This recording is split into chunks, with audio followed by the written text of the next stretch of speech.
I'm William Michael. It's Monday, October 14th, 2024, and I'd like to talk this evening about how education can be reformed, especially for Catholic children and adults.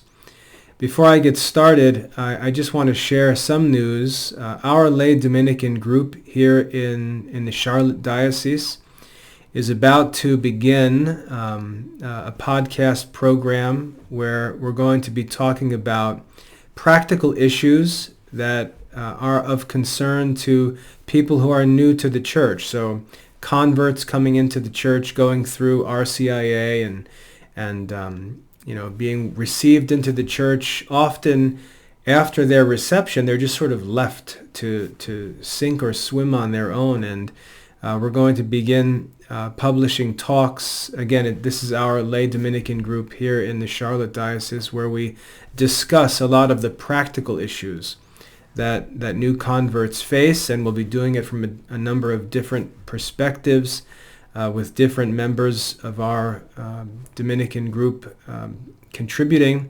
So I'd like to just give you a heads up about that. Nothing's available yet. We still haven't even produced the first show yet, but I'd like to give you a heads up on that. I'll be participating in it regularly, I expect, but I think it'll be helpful. So keep an eye out for announcements about that upcoming program.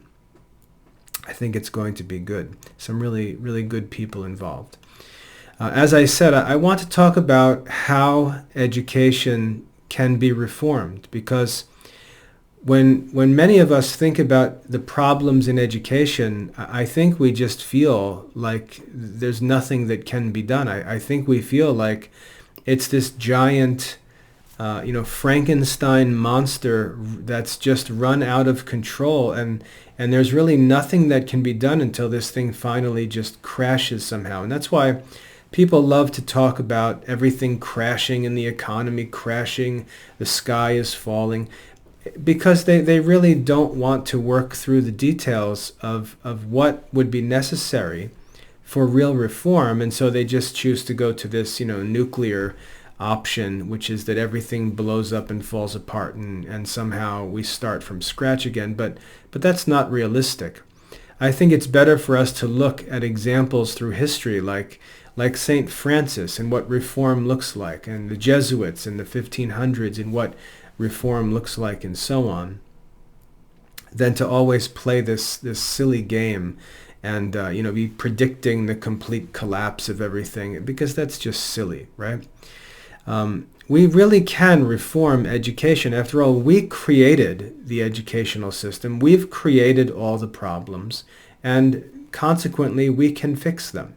And there's one reason why education can certainly be reformed.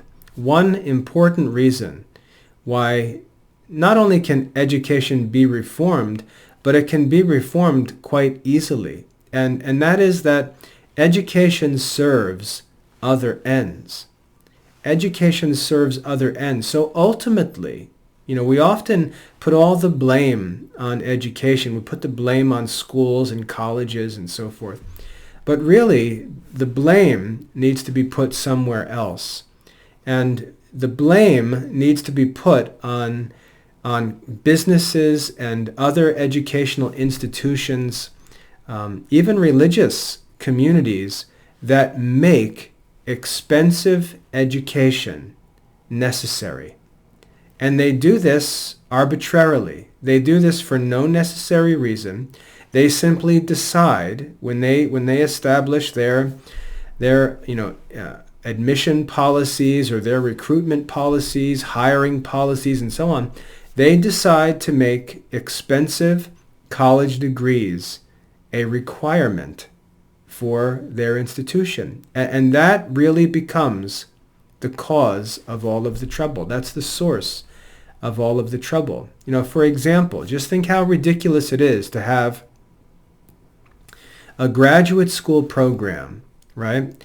A professional school, a religious community, a religious institution, a corporation, anything. Imagine the ridiculous decision to make an expensive degree that's going to put your recruits into debt, most likely, in most cases, to make that a requirement, to make it a prerequisite, rather than to look at other more objective qualities, like whether they can actually do the job, whether they actually know the required information, whether they have the skills, whether they have experience, and so on. Imagine making all of those things subordinate to having some expensive college degree that really none of us think is that big of a deal. It makes no sense. In fact, the best universities, all colleges,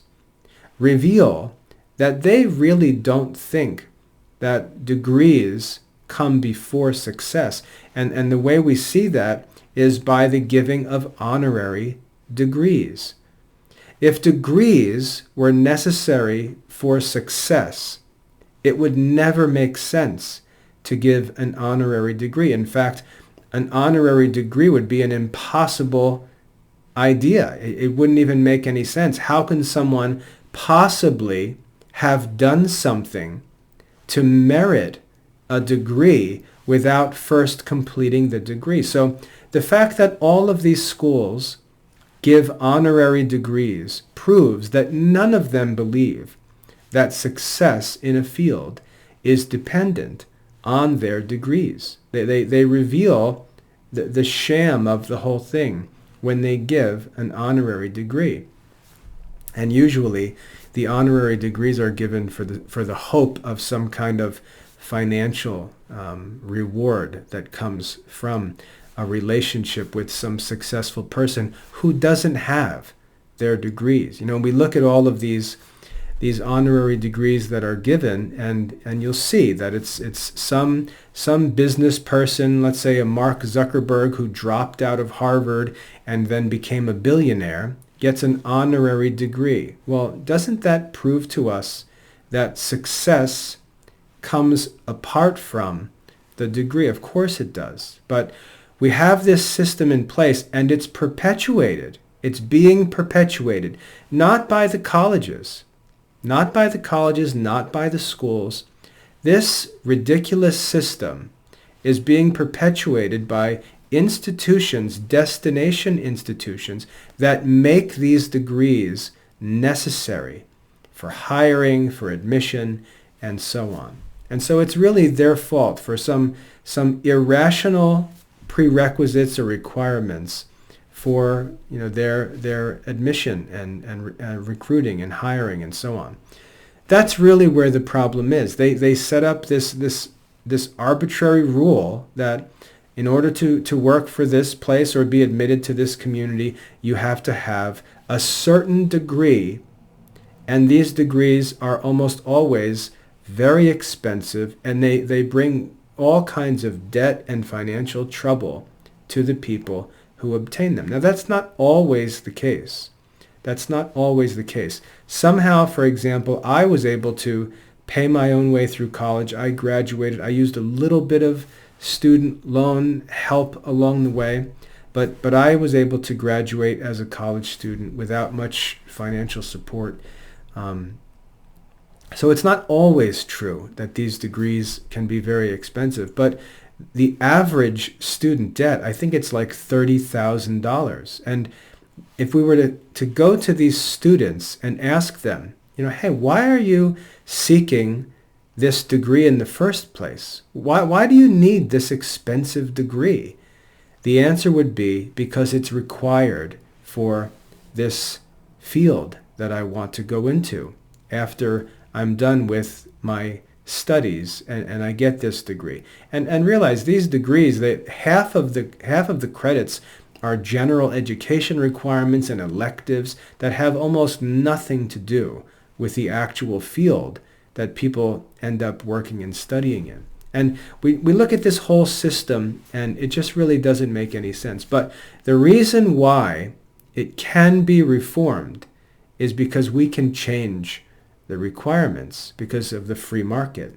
So, for example, you as a consumer or you as a business owner or you as a school administrator, or a person in charge of a religious community, or a parish priest, whoever you may be, if you're making decisions about admission requirements, hiring requirements, and so on, it's completely in your control.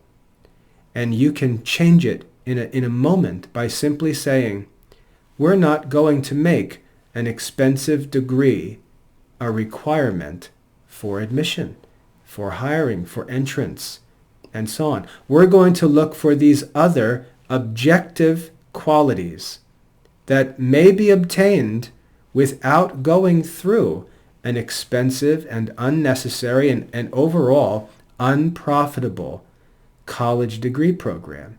It can be fixed that easily, because as soon as it's no longer a requirement, no one will be interested in those degrees. It's the only reason anyone is seeking those degrees. It's really a system that's broken and irrational. But the good news is that it can be fixed very easily. If the schools were actually in control, then there would likely be no possible chance of fixing it, because the schools would have an interest in keeping everything as it is for their own benefit, and many of them do today. But if the destination institutions simply change their policies, that whole mess of student debt and all of the wasted time and energy, all of the nonsense, meaningless courses on college campuses, they would all become useless. And so it can be reformed that easily. And again, you don't have to be the president of a university or the admissions director at a graduate school or anything that high to have this influence. You can influence these things in your own circles, whether, like I said, you're a small business owner or a consumer who has requirements for what they look for, let's say in a tutor for your children.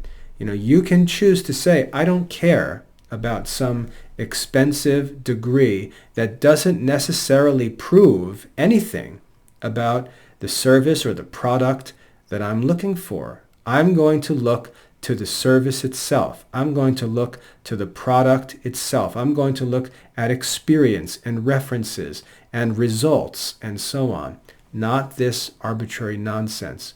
When the market makes that decision, that whole educational system is over. So obviously I can't control that, but I can recommend to students that they not think that system is necessary, because it's not necessary. The academic system with undergraduate degrees and graduate degrees and professional degrees and all this kind of stuff, it's not necessary for us to pursue these degrees in order to fulfill our vocations. And I tell this to students all the time. For example, I'm the headmaster. In 2024, I'm the headmaster of an accredited school program. That's a pretty big deal. I have a bachelor's degree. And in all honesty, I don't know if I even need a bachelor's degree to do what I'm doing. I don't know that the accreditation agency, and I'm talking about Cognia, I'm not talking about some weird private accreditation agency which really makes no sense. I'm talking about the accreditation agency. They never looked into my background or my degrees or anything like that. They looked at the school program. They looked at standards, which I think is pretty encouraging. They looked at what we're actually doing. They talked to our academy parents and asked them for their opinions. They talked to our students and asked them for their opinions. They evaluated the work that we do. They looked at different things. They required us to provide evidence that we're doing things well, doing things the right way. And having gathered all that evidence, they accredited our program. So all of this crazy, master's degrees in education and teaching licenses and all, none of it was required for accreditation. So I'm an example of this reality, that students, especially Christian students, need to be very careful that they don't allow themselves to think that they need to have some expensive, far-off degree in order to fulfill a meaningful Christian vocation. What I often talk to my students about is this, and this is an important distinction that we need to make. Some students will say, I want to be a doctor. And if I were to ask, why do you want to be a doctor? A student may say, because I want to take care of people. I want to help people. I want to take care of the sick, and so on. And I can look that student in the eye and say, you do not need to be a licensed physician in order to help the sick. Making that connection as if your feeling of a calling to care for the sick requires you to become a licensed physician is simply false. An example would be Mother Teresa of Calcutta. Mother Teresa took care of more sick people. She cared more for the sick than any licensed physician, and she did so with no license, with no medical degree. She did so as a missionary, as a working missionary of charity. So this idea that because I feel a calling to a certain kind of work, that I need to look around and see how that work is handled by modern institutions, and then find out that, oh, well, in order to do that, you need to have this license and this degree and this. It's almost never true. If we really focus on the nature of the vocation and the essence of the work that we feel ourselves drawn to. Education works the same way. You can say, well, I really have a desire. When I think about the works of mercy and think about a work that I'd like to devote myself to, I think I would really like to teach. I'd like to help people learn. I'd like to help children avoid problems that I had because I didn't understand things, I didn't know things. I really have a heart for the ignorant, the uneducated, and I want to help the uneducated.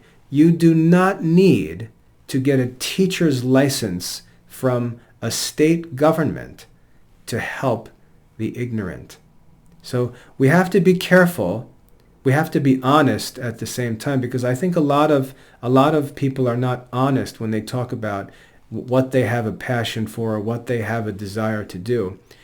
They really are thinking, I've heard that, medical doctors make a lot of money and they work a couple hours a day and they spend the rest of the day at the country club.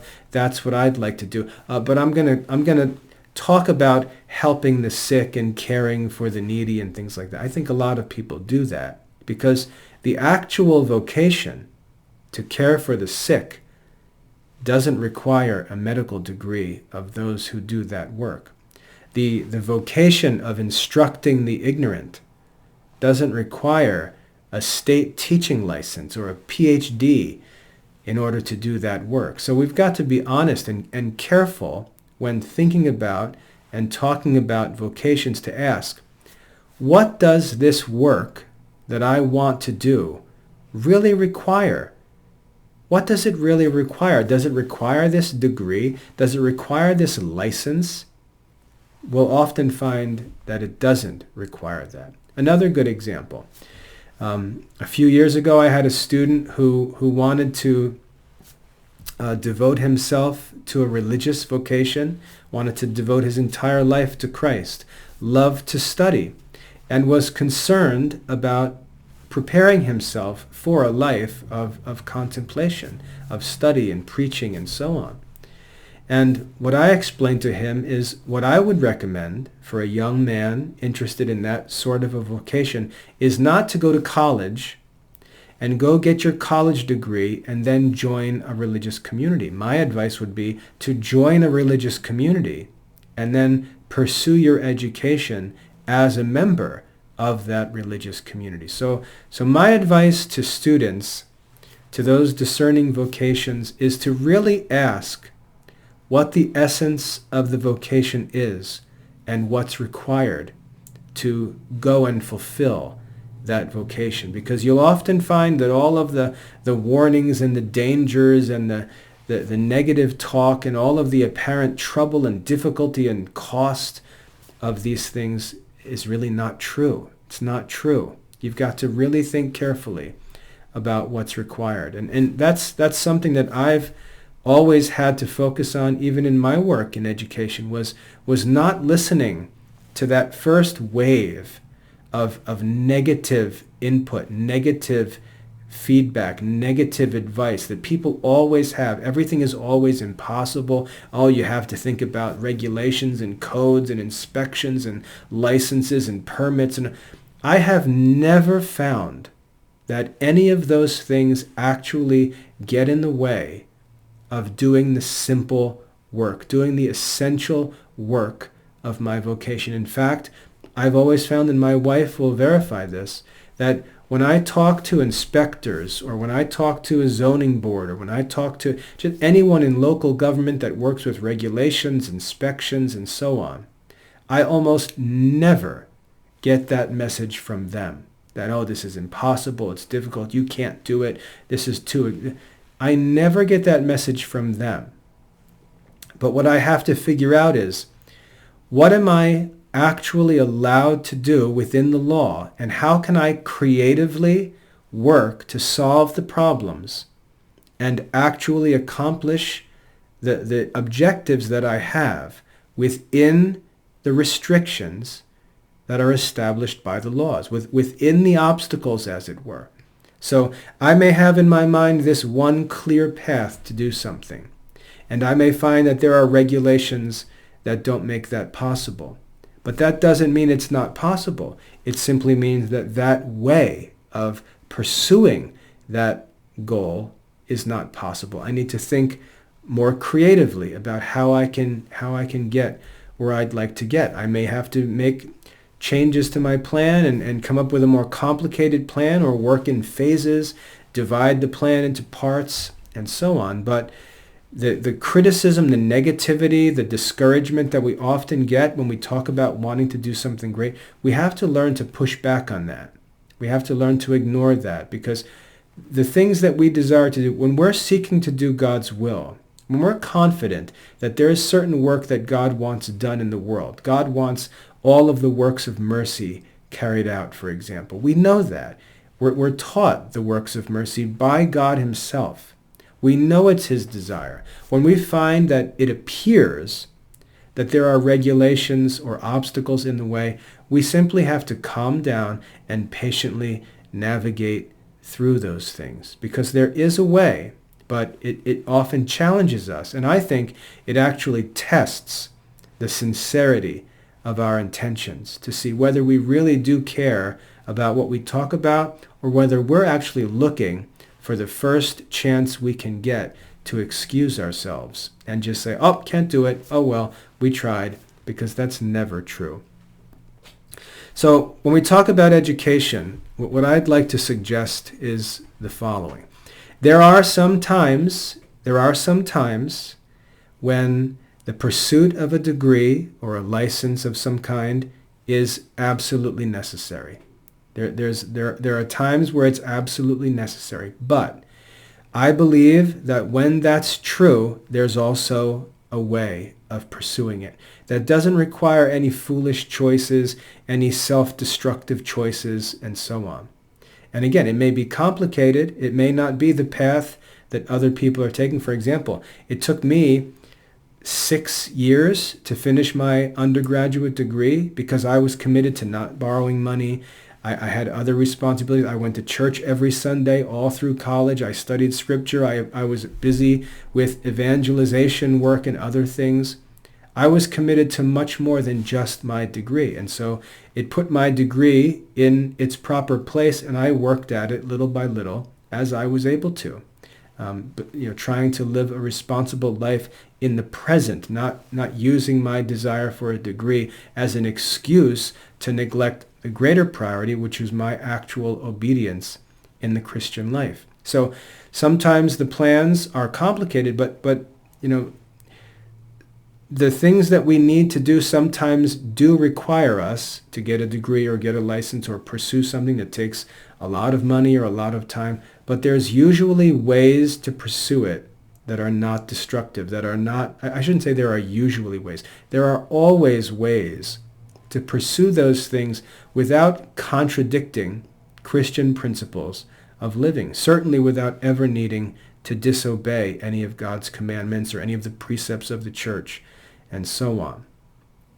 But at the same time, I think that those requirements are much less important than we make them out to be. And so what I'd like to recommend is that we learn to think about education in two different ways. Let's learn to think about our education in two different ways. There's one kind of education which is preparation for some specific end. Preparation for some specific end, like I want to be a public school teacher, right?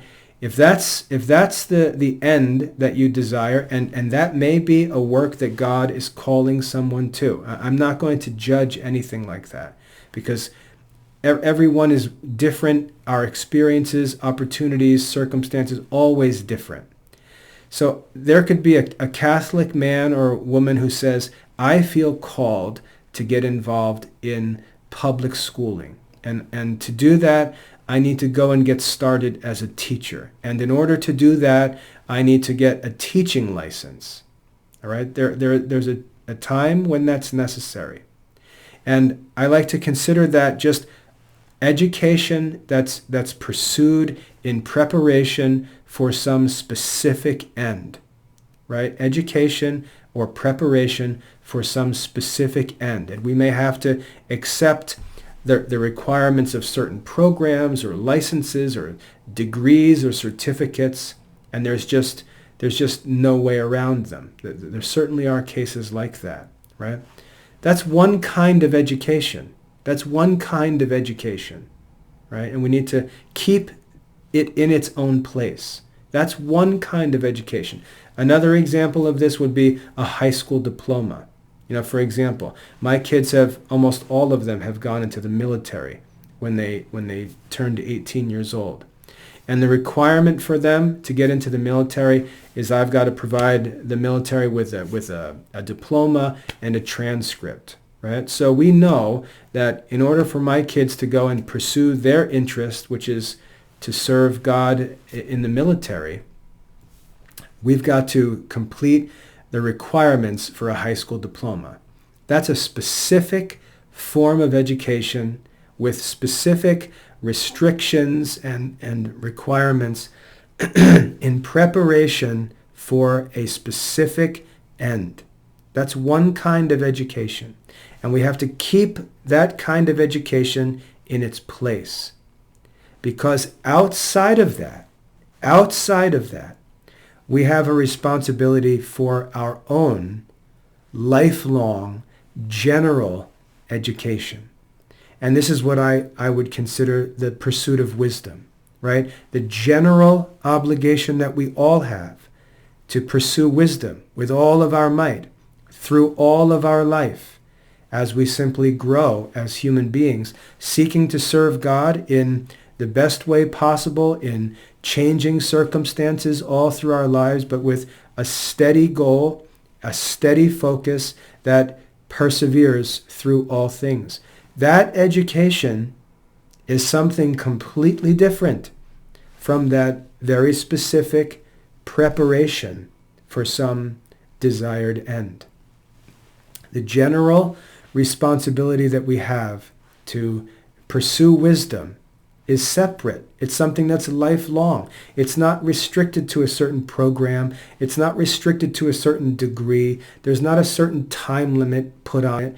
You don't do it in 4 years or 2 years or 8 years. Or it's outside of all of that talk that's related to end-based programs that are created for specific ends. It's a general, lifelong pursuit of wisdom. And we're all responsible for that. And what happens is these things get mixed up. So people start to say things like, well, I didn't have a chance to get a good education. That's a total lie, because you have the opportunity right now to start pursuing wisdom. You have access to all the resources you need, and you have the rest of your life to pursue it. And I believe we're all accountable to that pursuit. What excuse can we give if we're 40 years old and we make bad decisions because we don't know enough, or we don't have experience that we should have to make decisions at that time in our lives? If we're parents, excuse can we give if we don't know the arts and sciences that are necessary to manage a household, or provide for a family, or parent our children effectively? What excuse can we give? There's knowledge and experience and wisdom that we need to have at different phases or different stages of our lives, and that's just part of human life. It's a human education that's outside of any degree program or program at all. Just general human education, the pursuit of wisdom in life. So that's got to be kept separate. We also need to learn things sometimes for ends for which we're never going to be paid. So for example, my wife is a faith formation teacher at our parish. She goes every Tuesday night. She spends all Sunday afternoon preparing her lessons, getting all her supplies ready. And then she spends Tuesday evening at the parish teaching a bunch of little kids getting ready for First Communion. It's all volunteer work. There's no pay. There's no material remuneration. And she spends hours and hours every week studying for the sake of her teaching as a faith formation teacher. So that's another kind of study, where it's a study that's pursued for the sake of some charitable work for which there's not going to be any remuneration of any kind. And so if there's any expenses necessary, if you need to buy books or you need to pay for any sort of training, it's going to have to come out of your own pocket, and there's not going to be a return as there might be with a professional degree, for example.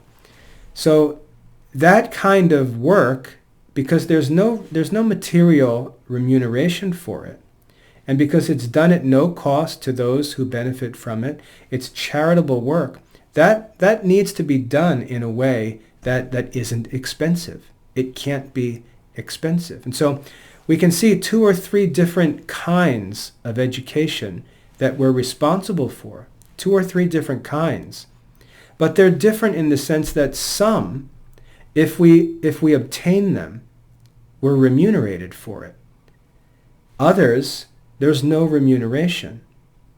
Others, the remuneration may be much more complicated than that. For example, when we read about wisdom, in fact, earlier this week at Mass, we had a reading from the book of Wisdom that talked about how, those who desire wisdom, they desire her more than scepter or kingdom. I forget the exact words. It was more than political power or political honors, more than riches, more than health and comeliness, the scripture said, right? More than their physical health or physical appearance. The wise man desires wisdom more than these things. But why? Why do they? Because wisdom brings all kinds of great rewards, but it's more like playing the long game, seeking long-term rewards, lasting rewards, more valuable rewards than the simple, immediate gratification of working for money or something like that.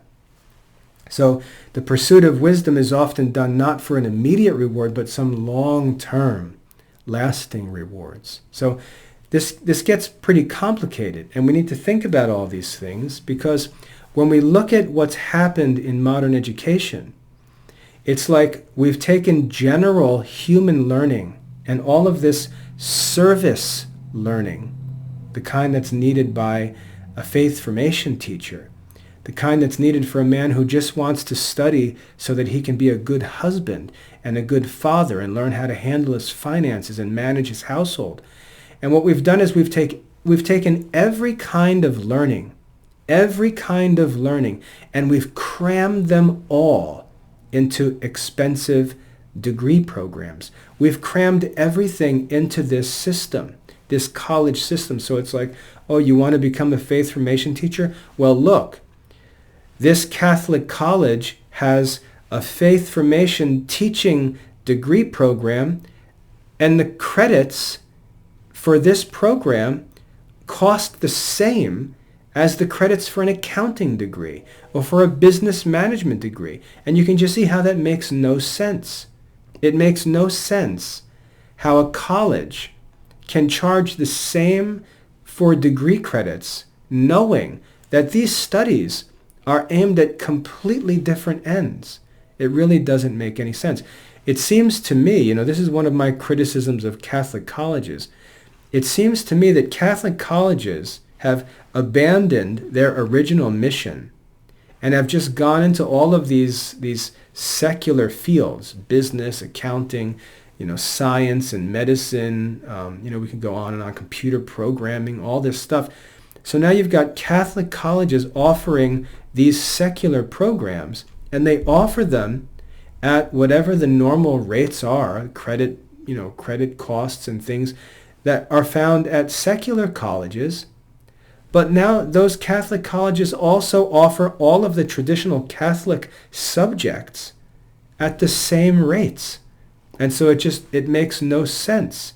How can you expect someone who would like to study theology so that they could homeschool their children to pay the same amount of money per academic credit that someone should pay who's pursuing a business degree? It makes no sense. And yet this is what we commonly see.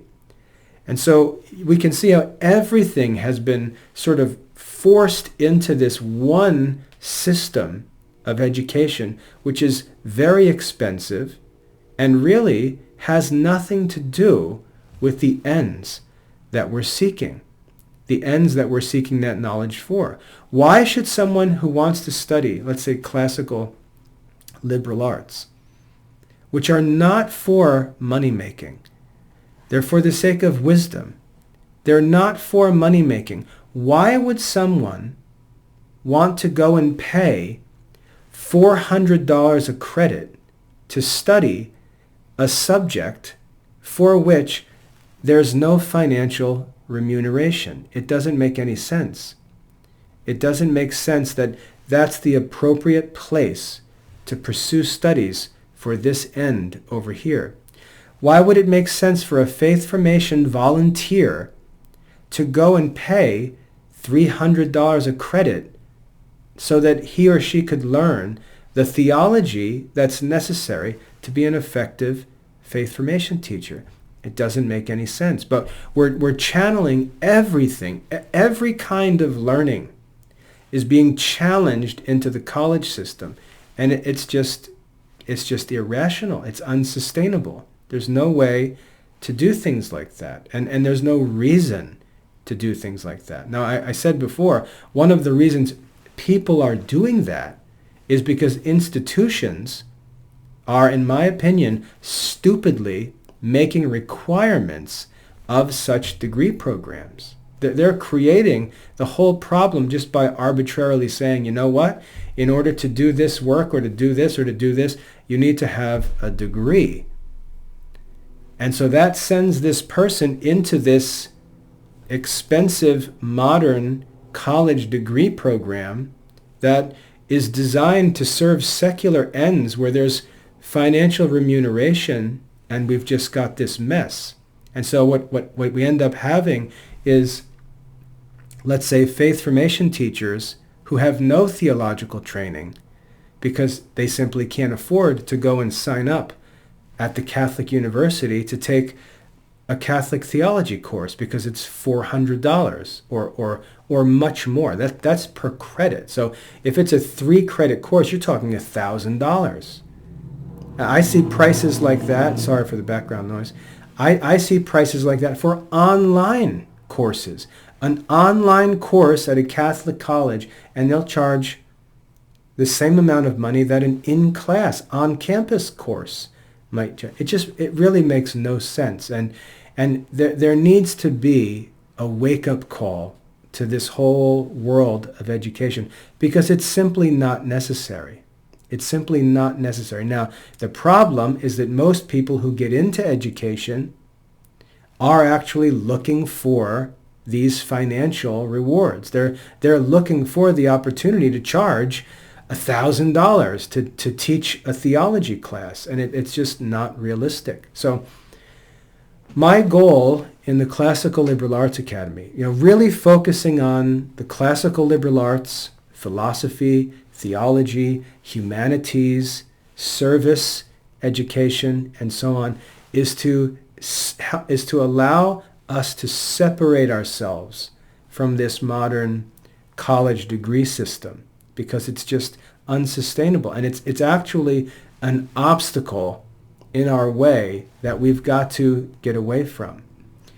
In the Classical Liberal Arts Academy, my goal is to make classical liberal arts studies, for which there is no financial remuneration, to make them easily affordable so that they cost hardly anything. There are obviously necessary costs for these things. We've got to pay for site hosting and all of this kinds of stuff to be able to provide resources. We've got to provide some remuneration for people's time who help out in making this education available. But it can't cost anything anywhere close to what this modern school, college, diploma, degree, certificate system is charging people. It can't be anything like that. So in the Classical Liberal Arts Academy, you see us offering a full K-12 education that goes far beyond K-12 education, lifelong education. And you see us charge a ridiculous amount, like $25 per month, for access to the whole thing. Not only is that necessary, but it's perfectly possible. There's no reason for those costs. There's no reason for it. It's perfectly sustainable. What I'm doing in the Classical Liberal Arts Academy is perfectly sustainable. The CLAA has been running for 16 years now. So if anyone's going to say, well, that's just not sustainable, that's not realistic, it's not possible, we're doing it. We've been running for 16 years. If you say, well, you just can't offer any kind of decent quality. Our program was just accredited by Cognia. Our IEQ score was 320, which is a great score. So all of these arguments, you can't do it, the quality won't be there, it's not even true. It's not even true. Now, my next goal is to create a college program that's intended for Catholic students of any age who are seeking formal studies at a college level, adult studies, for the sake of some work in a religious vocation.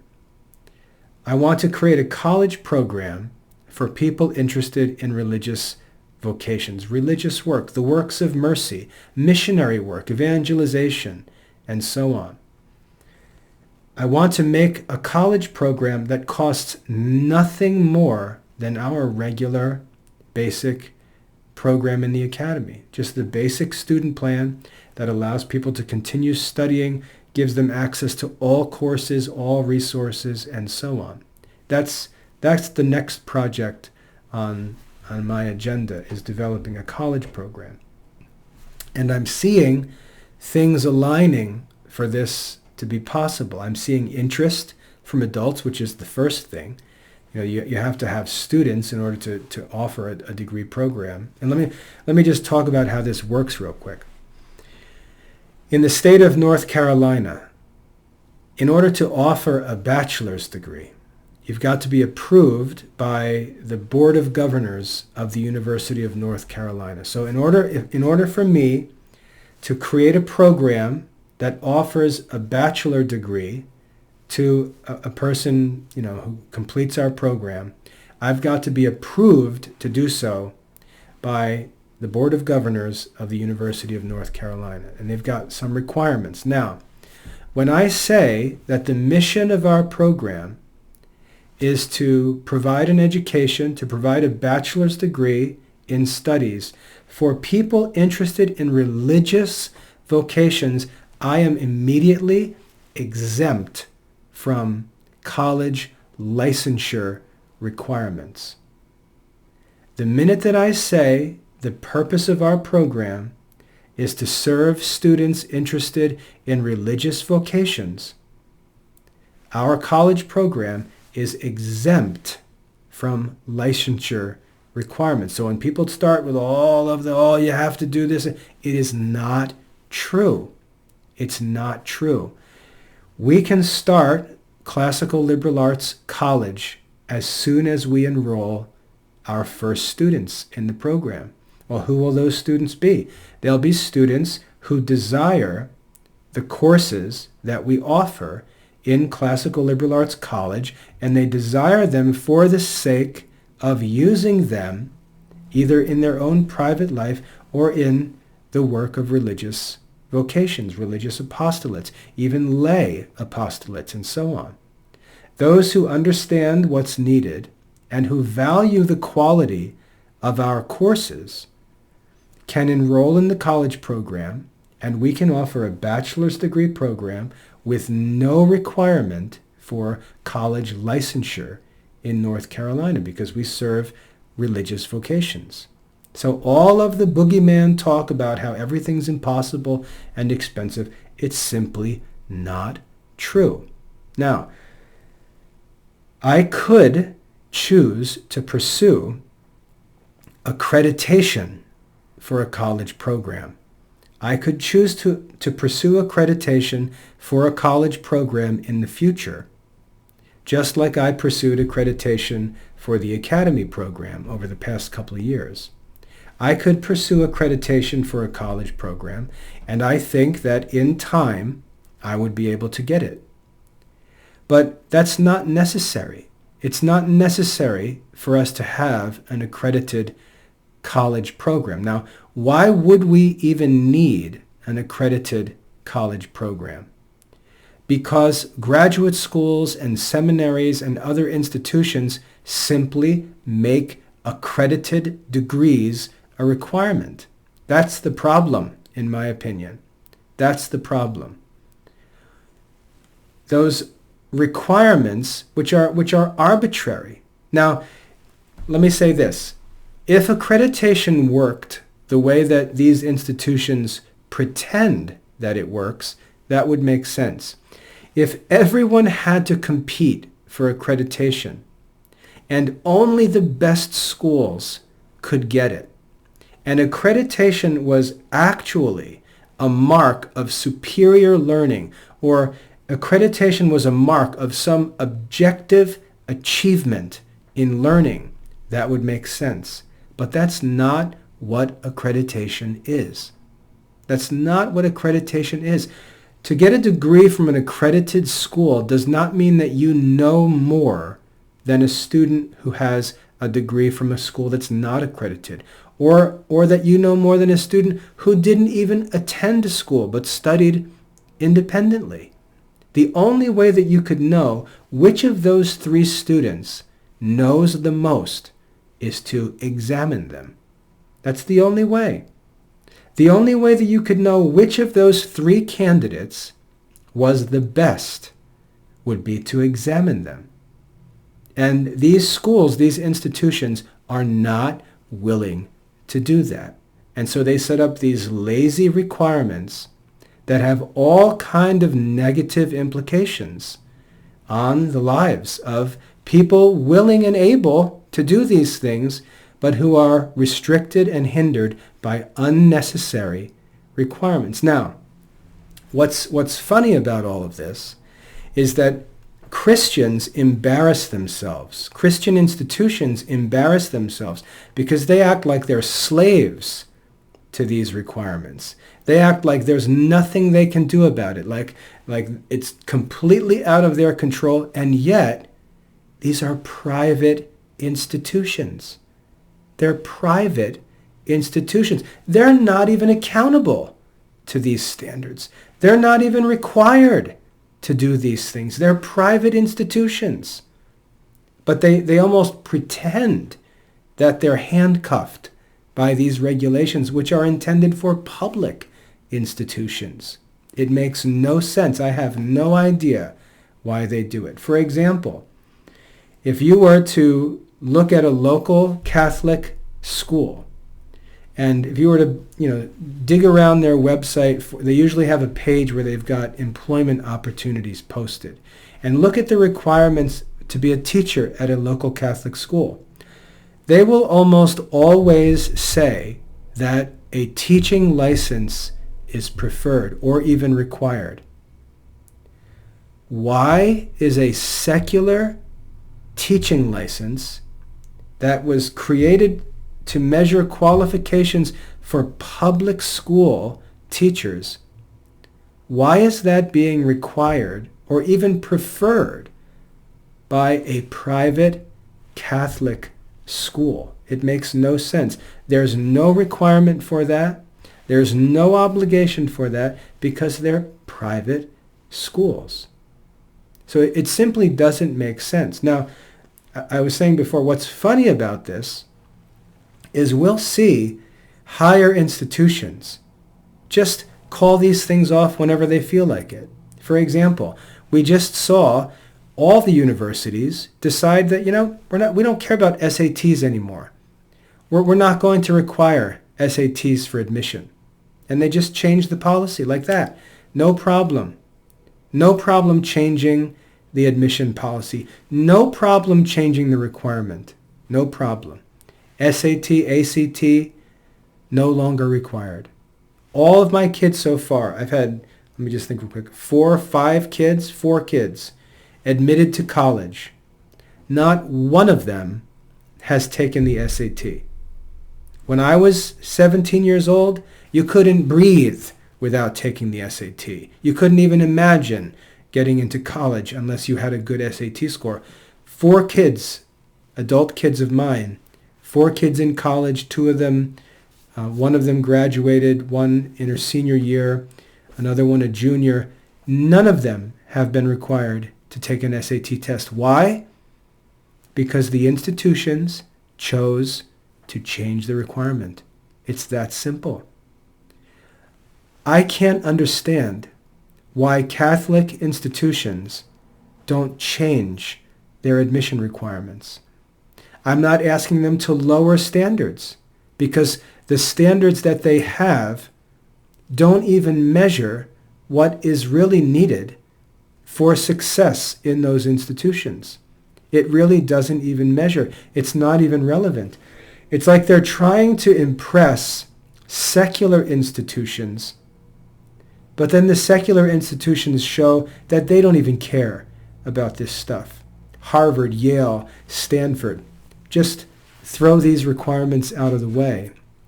And you're left with these Catholic institutions stupidly holding on to these requirements that have just been shown to be unnecessary. The institutions, and I'm not just talking about educational institutions, I'm also talking about religious communities that get into this kind of stuff. They set up these obstacles that are completely unnecessary, that are almost irrelevant to the actual pursuit that these institutions are offering and seeking people to pursue. It makes no sense. Now, it's especially difficult to comprehend when we have to constantly hear the belly aching about how there are no interests in religious vocations, no one's interested in joining religious communities, no one's doing this, no one's doing this, and yet we see all of these ridiculous admission obstacles set up, making it all the more unattractive to someone who might be interested in pursuing that. Hey, you know what? I might be interested in pursuing this, but when you say, oh, all you need is a 4-year degree from an accredited university that's going to cost you $80,000. Well, you know what? That is now not realistic to me. And so I go look someplace else. And I find some occupation or some institution or some pursuit that's not going to require something that's ridiculous of me. I think the problem is that practical. I think it's practical. I think it's institutional. I think it has to do with policies that make no sense.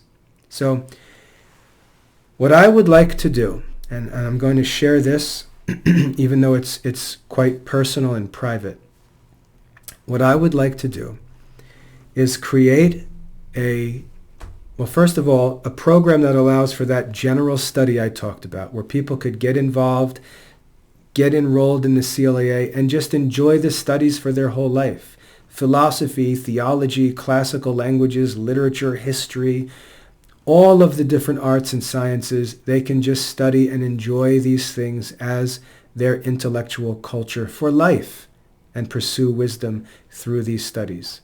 That's already established, and all ages are welcome to study with us. But what I also want to establish is a college program for people interested, for Catholics interested in religious vocations that costs $25 a month. There's no financial obstacle. It's very straightforward and simple. And I'd like the studies to be challenging. The assessments will be challenging. There will be no way to get through the program except to study and work and prove your careful and complete study. And I'd like to know why that student who has worked through a better curriculum with higher standards and can demonstrate all of the completed work is not worthy of admission to an institution or religious community or whatever. I want to know why that student is not welcome. And what I think will happen,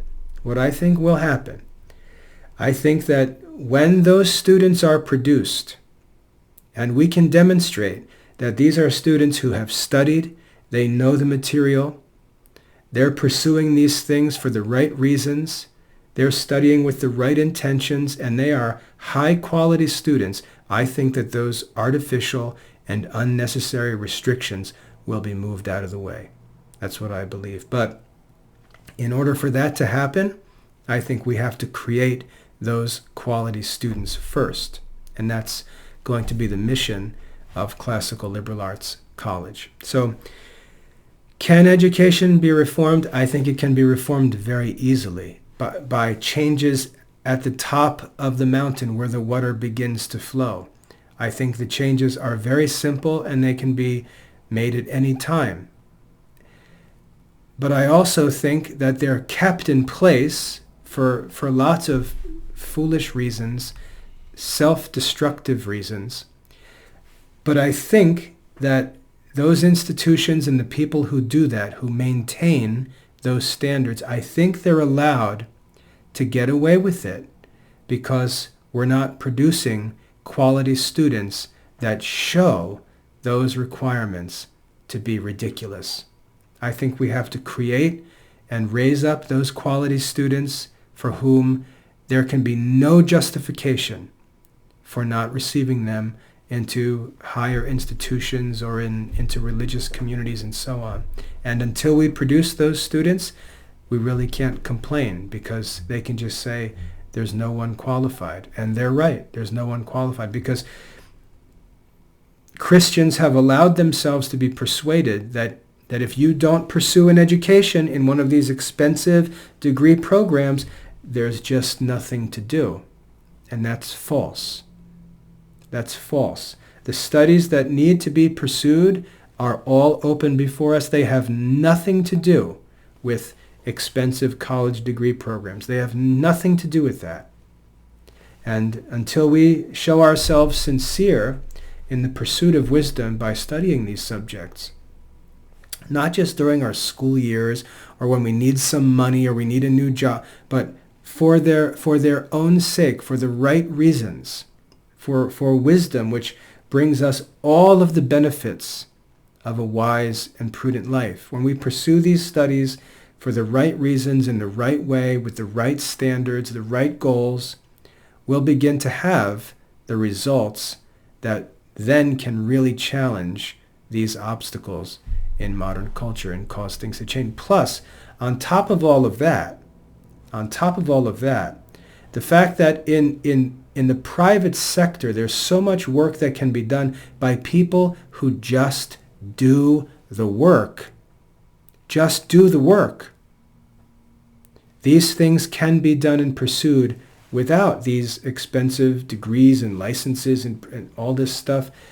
Because like I said before, if we're called to a certain vocation, the work of that vocation doesn't necessarily need to be done with this degree and that license in this way or in this channel or through this institution. The works of mercy are open to everyone. We can just go and actually serve the needs of people in the world. And we've got to accept that challenge to really ask ourselves, am I really interested in this work?